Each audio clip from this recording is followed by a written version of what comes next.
Oke, balik lagi di channel YouTube Jago Pajak bersama gue Reza. Kali ini gue akan bahas materi masih di KUPA. Dan hari ini gue akan bahas tentang pembetulan SPT. Ya, jadi setelah pelaporan, kan di awal gue bahas KUP, gue udah bahas bahwa kita nunggu 5 tahun diperiksa, gitu kan. Diperiksa atau tidak, kalau ketika tidak diperiksa, maka selesai. Ketika diperiksa, maka masuk ke fase pengawasan. Tapi di antara fase pengawasan dan self-assessment itu ada yang namanya pembetulan SPT. Nah, pembetulan SPT itu diatur ya jadi pembetulan SPT itu diatur di pasal 8 ayat 1 Undang-Undang KUP. Nah, ada syarat pembetulan SPT. Apa syaratnya? Syaratnya adalah itu maksimal 5 tahun. Ya, maksimal 5 tahun setelah tahun pajak berakhir. Tentu ya berarti sebelum daluarsa. Ya, sebelum daluarsa penetapan. Kemudian pembetulan SPT ini harus dilakukan sebelum dilakukan pemeriksaan terhadap SPT tersebut. Ya, sebelum dilakukan pemeriksaan pajak. Dan kemudian untuk SPT yang rugi atau lebih bayar, maka maksimal pembetulannya itu adalah 2 tahun sebelum tahun pajak berakhir.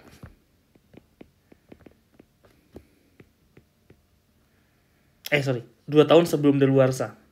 Ya. 2 tahun sebelum daluarsa penetapan. Jadi ketika misal daluarsa penetapan itu kan 5 tahun, berarti maksimal pembetulan SPT-nya adalah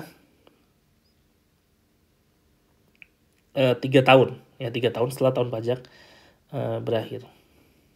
Nah, kemudian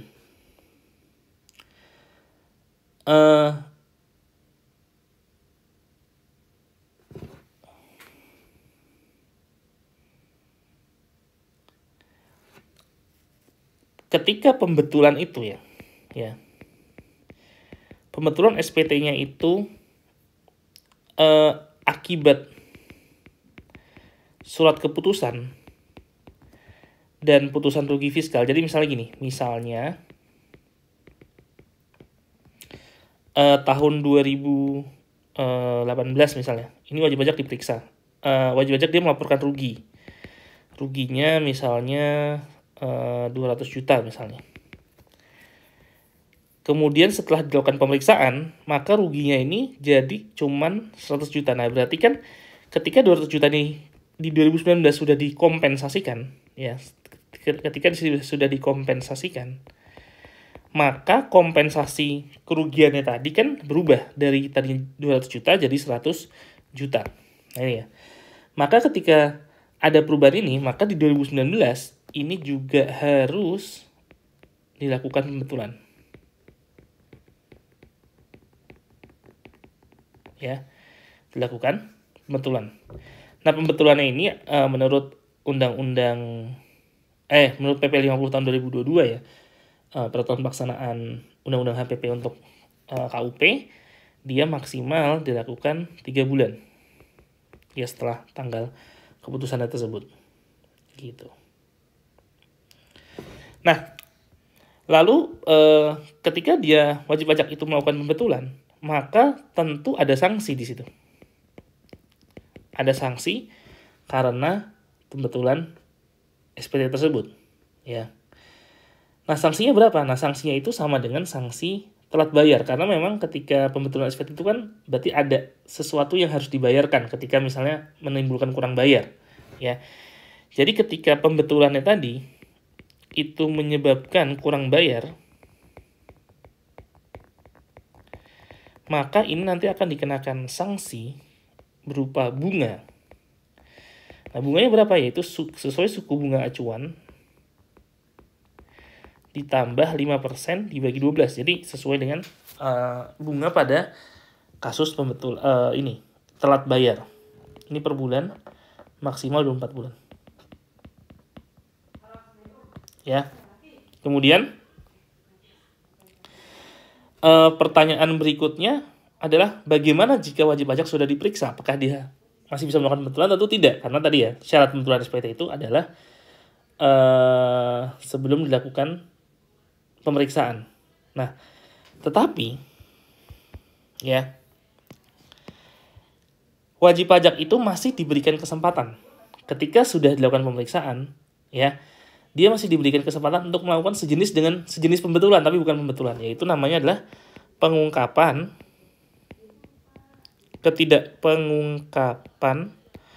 ketidakbenaran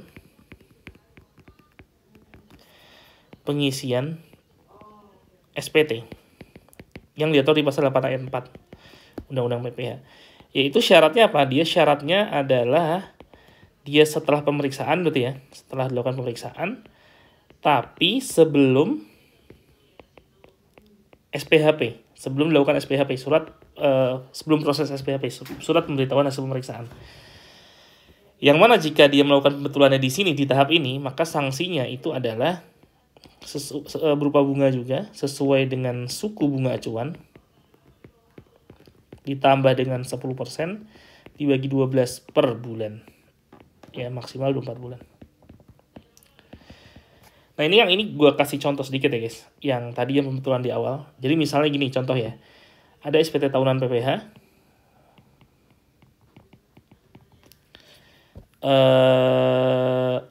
badan misalnya, dia kurang bayarnya 100 juta misalnya, dibayar di tanggal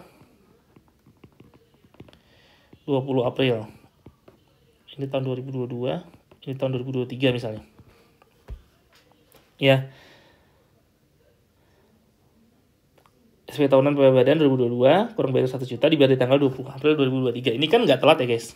Nah, tapi ternyata misalnya di bulan Agustus atau di tanggal 25 Agustus 2023, ternyata dia melakukan pembetulan SPT.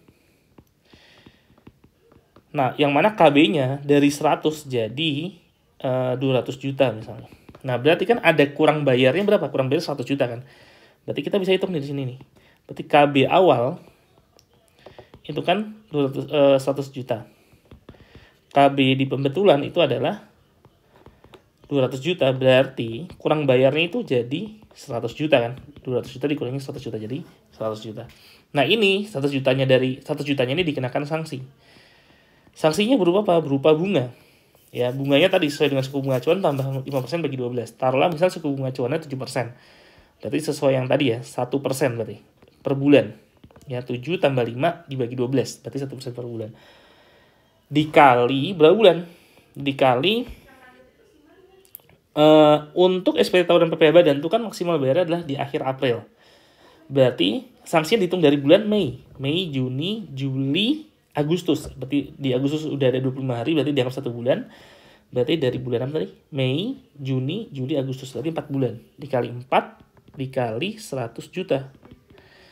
1 kali 4, 4% dikali 1 juta. Berarti 4 juta. Ya. Jadi bunganya adalah 4 juta. Di mana 4 juta ini nanti ditagihkan menggunakan STP. Gitu ya guys, ini contoh perhitungannya. Oke, nah kemudian guys, ada juga nih sejenis dengan pembetulan, tapi namanya adalah pengungkapan ketidakbenaran perbuatan.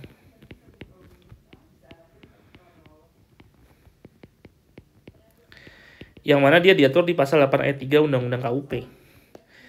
Nah, ini terkait dengan apa sih? Jadi, pengungkapan ketidakbenaran perbuatan ini ketika wajib pajak itu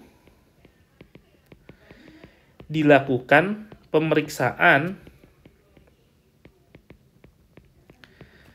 bukti permulaan.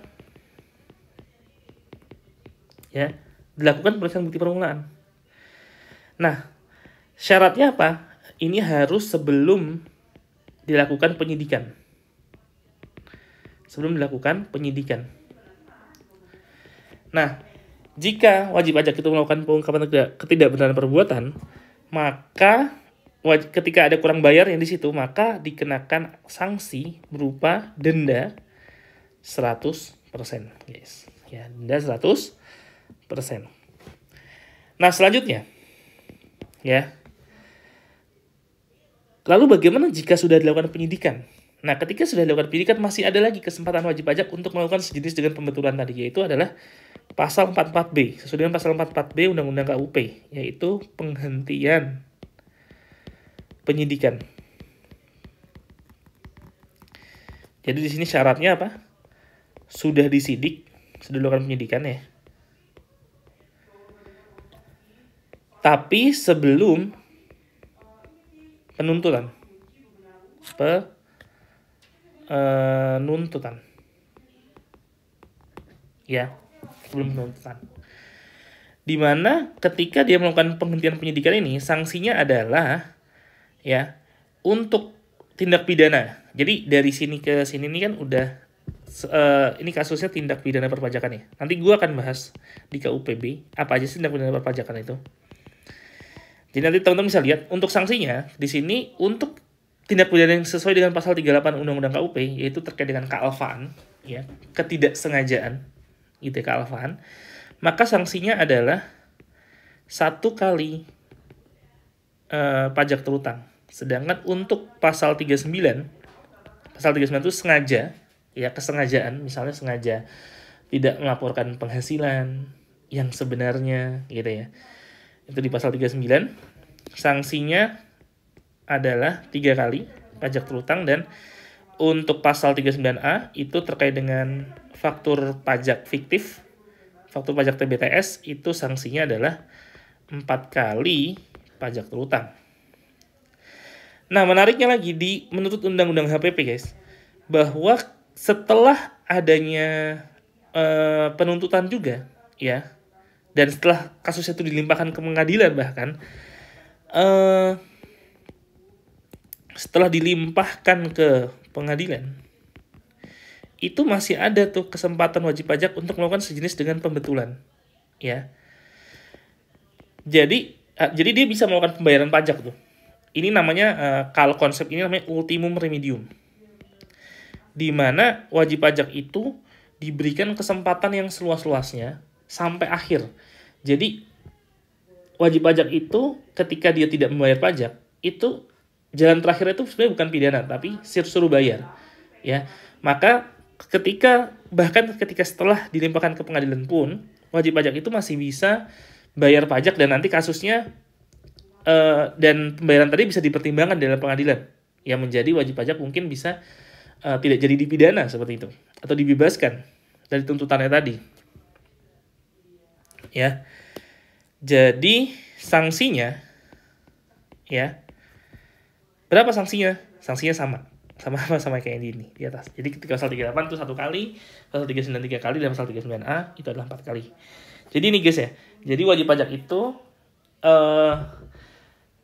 ini namanya konsep ultimum remedium. Jadi wajib pajak itu diberikan kesempatan seluas-luasnya untuk membayar pajak, ya, ketika dia sudah ternyata bersalah, sudah dilakukan penyidikan pun, misalnya bahkan sudah di pengadilan pun, itu masih bisa melakukan pembayaran dan kasusnya bisa selesai.